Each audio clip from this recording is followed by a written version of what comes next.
उस समय हमारा, आज भी हमारे पास देखिए चाइना से सामान नहीं आएगा, इलेक्ट्रॉनिक चीजें बंद हो जाएगी। देखते हैं कितना चाइना से सामान आता है। आज भी देखिएगा अगर विदेश से पेट्रोल नहीं आएगा तो क्या होगा। हमारे पास महज 15 दिन तक के पेमेंट का पैसा था। अब 15 दिन बाद ना हम सोच रहे दवाई का पेमेंट कर सकते थे, ना हथियारों को खरीद सकते थे, ना ही पेट्रोलियम खरीद सकते थे, ना इलेक्ट्रॉनिक्स खरीद सकते थे, ना ही बड़े जो कोई बिजनेस बड़ा कर ही नहीं सकते थे। सोचिए अगर आपके घर में ऐसी स्थिति आएगी कि 15 दिन बाद खाने को नहीं है तो आप क्या करेंगे। और हमारे देश में ऐसी स्थिति आ गई थी 1991 में। ये बहुत खतरनाक दौर था। तो भारत सरकार के पास 1991 में ऐसी स्थिति आ गई। जब लोन लेने गए हम लोग यूरोपीय देशों से और आईएमएफ से, तो उसने कहा कि हम आपको एक ही शर्त पे लोन देंगे, आप भारत के अंदर विदेशी कंपनियों को भी आने का मौका दीजिए। विदेशी कंपनी को आप मौका नहीं देते हैं। तो भारत ने कहा कि हम अपने यहाँ प्राइवेट लोगों को मौके नहीं देते हैं तो विदेशी को क्या देंगे। तो उसने कहा कि नहीं, आपको प्राइवेट लोगों को भी मौका देना पड़ेगा। आपके प्राइवेट आदमी की भी जहाज चलेगी, विदेशी की भी जहाज चलेगी, भारत सरकार की भी जहाज चलेगी, सबको बढ़ावा देना पड़ेगा, तभी हम आपको लोन देंगे। तो मरता क्या ना करता, भारत सरकार ने इसे चालू किया और यही भारत के विकास का सबसे बड़ा कारण बना। भारत सरकार को उस समय जो थी वो एलपीजी नियम लाई। क्या लाई? एलपीजी। तो सरकार थोड़ी सी नरम पड़ गई, कही कि ठीक है हम विदेशी कंपनियों को भी आने का अनुमति दे देते हैं और भारत में काम कर रहे प्राइवेट आदमी को भी हम क्या करते हैं, अनुमति दे देते हैं। तो उदारीकरण हो गया, प्राइवेट को बढ़ावा दिया गया, प्राइवेटाइजेशन यानी निजीकरण हुआ।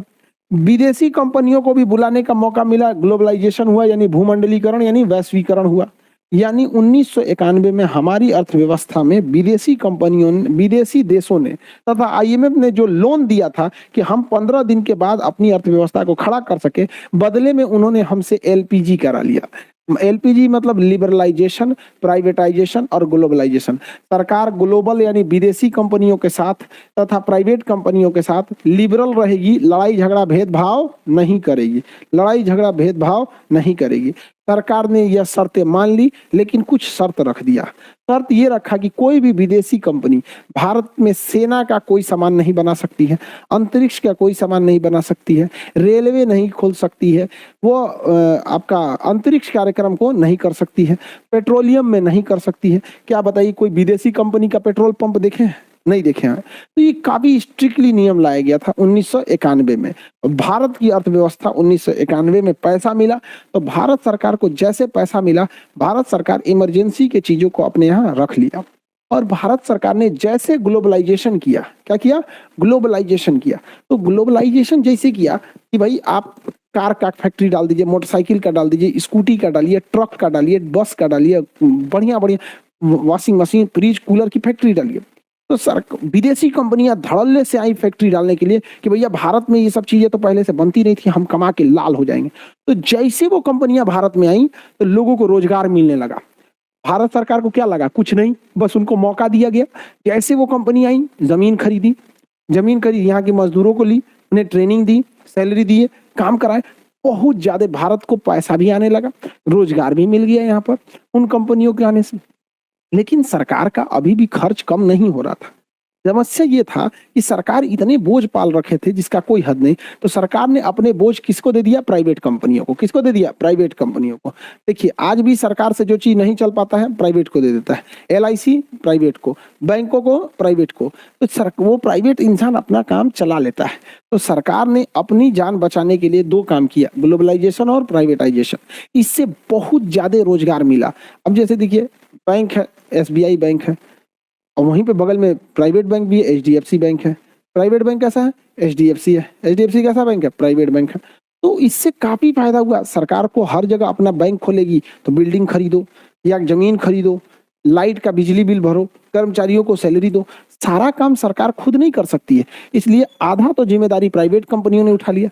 पहले जिम्मेदारी सरकार की थी, घर घर स्कूल पहुंचाओ। आज जिम्मेदारी नॉर्मल प्राइवेट टीचरों के पास है। हम लोग गांव गांव तक पहुंच गए लोग ऑनलाइन के माध्यम से। और लिबरलाइजेशन, सरकार अब लिबरल हो गई है। मतलब वो ज्यादा लिबरल का मतलब उदार हो गई है। आप सरकारी हॉस्पिटल खोलेंगे, पहले प्राइवेट हॉस्पिटल खोलने नहीं देते थे, अब आप चाहे तो प्राइवेट हॉस्पिटल भी खोल सकते हैं। विदेशी कंपनी चाहे तो भी अपना हॉस्पिटल खोल सकती है। चाइनीज हॉस्पिटल, यहाँ मुर्दा को भी जिंदा किया जाता है और जिंदा को भी मार दिया जाता है। तो अब सरकार कुछ हस्तक्षेप करने जाती है? नहीं, क्योंकि सरकार क्या हो चुकी है? लिबरल हो गई है।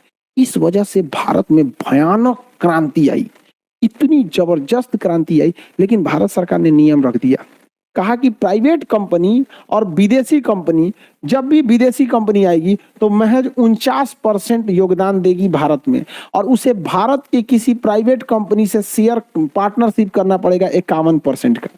तो विदेशी कंपनी जब आई तो उनके लिए भारत ने मौका दिया कि आओ, लेकिन तुम फुल टू अपना कारखाना यहाँ नहीं डाल सकते हो, उसमें तुम्हारा योगदान 49% रहेगा, और किसी भारतीय कंपनी को तुम्हें अपना पार्टनर बनाना पड़ेगा, उसका परसेंटेज 51% रहेगा। यानी देखिए भारत वाला का दबदबा यहाँ ज्यादा रहा। तो विदेशी कंपनियों ने कहा कोई बात नहीं यार, यहाँ के लोग ना गाड़ी देखे, ना बंगला देखे, ना मोटरसाइकिल, ना स्कूटी, कुछ कूदो भयानक, यहाँ पे कमाई होगा। तो इसी तरह से कौन सी कंपनी आ गई? होंडा कंपनी आ गई 49% के साथ साथ, और शेयर किससे कर लिया? अकाउंट पे हीरो के साथ। कौन सी कंपनी बन गई? Hero Honda, hero Honda. इसी तरह कंपनी आई कौन? सुजुकी आई। कौन आई? Suzuki company. अब भारत के किससे समझौता किया? मारुति से। किसे? मारुति से। बन गया क्या चीज? मारुति सुजुकी। क्या बन गया? मारुति सुजुकी। किसी को दिक्कत? आगे बढ़े तो देखिए ऐसे ऐसे हमारी देश की अर्थव्यवस्था उठने लगी। इससे फायदा क्या हुआ?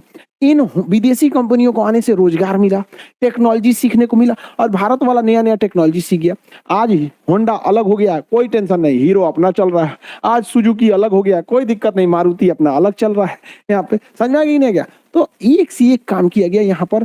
इसीलिए मनमोहन सिंह को देखिएगा ज्यादा लोग विरोध नहीं करता है। हमारी अर्थव्यवस्था सुधरने लगी, क्योंकि जो काम सरकार को करना था वो विदेशी कंपनी आके करने लगी। जो काम सरकार का था रोजगार देने का, विदेशी कंपनी आके नेस्ले बेचने लगी, मैगी बेचने लगी। तो मैगी बेचने वाले को रोजगार, उसको सप्लाई पहुंचाने वाले को रोजगार, उसके कारखाना में रोजगार लगने लगा।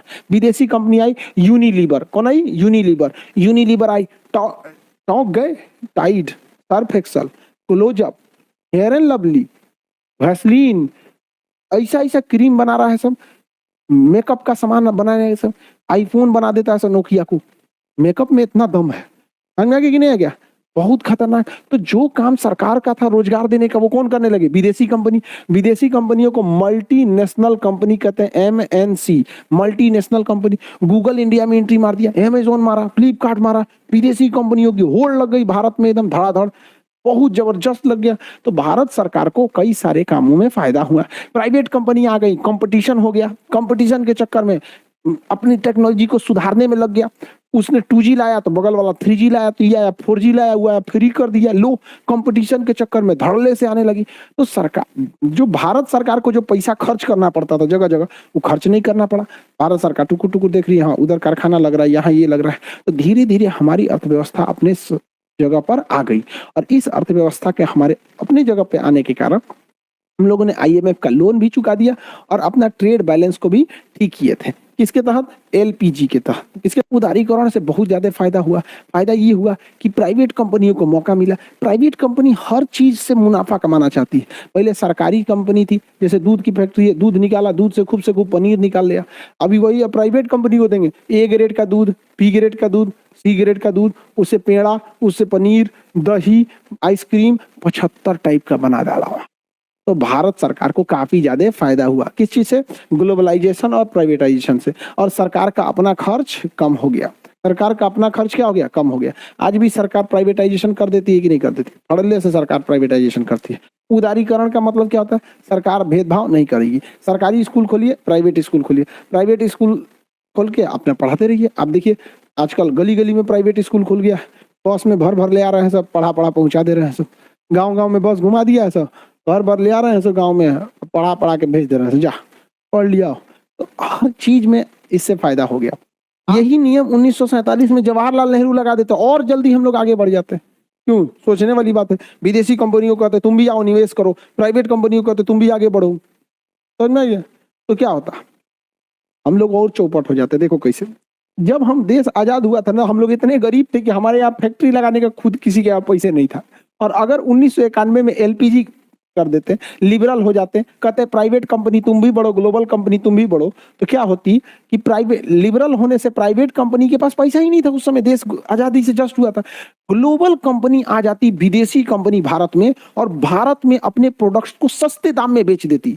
तो भारत के लोग अपना कारखाना लगाते, नई टेक्नोलॉजी सीखते, इनका सामान महंगा होता, उतना अच्छा होता नहीं, लोग विदेशी कंपनियों को ही अपनाने लगते। धीरे धीरे विदेशी कंपनी इनके ऊपर हावी हो जाती और वही ज्यादा तक भारत में कब्जा कर लेती। कब्जा इन द सेंस क्या, उन्हीं का दबदबा हो जाता है। जैसे अभी कैसे चाइना का दबदबा होते जा रहा है, सऊदी अरब में कोई भी सामान सऊदी अरब का नहीं बना होता है, विदेश से गया रहता है। इसलिए जवाहरलाल नेहरू ने 1947 में कहा कि नहीं, हम धीरे धीरे ही सीखेंगे, लेकिन सीख कर आत्मनिर्भर जरूर होंगे, तभी हम आगे बढ़ सकते हैं। इसलिए 1947 में जवाहरलाल नेहरू ने कह दिया कि हमारे यहाँ एलपीजी नहीं लगेगा, हम लिबरल नहीं है, हम प्राइवेट नहीं, हम ग्लोबल होने नहीं देंगे। हाँ, प्राइवेट कंपनियों को आगे बढ़ना है तो आगे बढ़े। तो धीरे धीरे प्राइवेटाइजेशन हुआ, लेकिन उस समय डर ये भी था कि हमारे पास सेना भी मजबूत नहीं थी। लेकिन 1961 का 62 की लड़ाई लड़े, 65 लड़े, 71 लड़े, 84 लड़े, तो धीरे धीरे हम लोग को सेना का भी लड़ाई का अनुभव हो गया। तो पता चल गया कि विदेशी कंपनी आएगी तो इनसे निपट लेंगे लोग।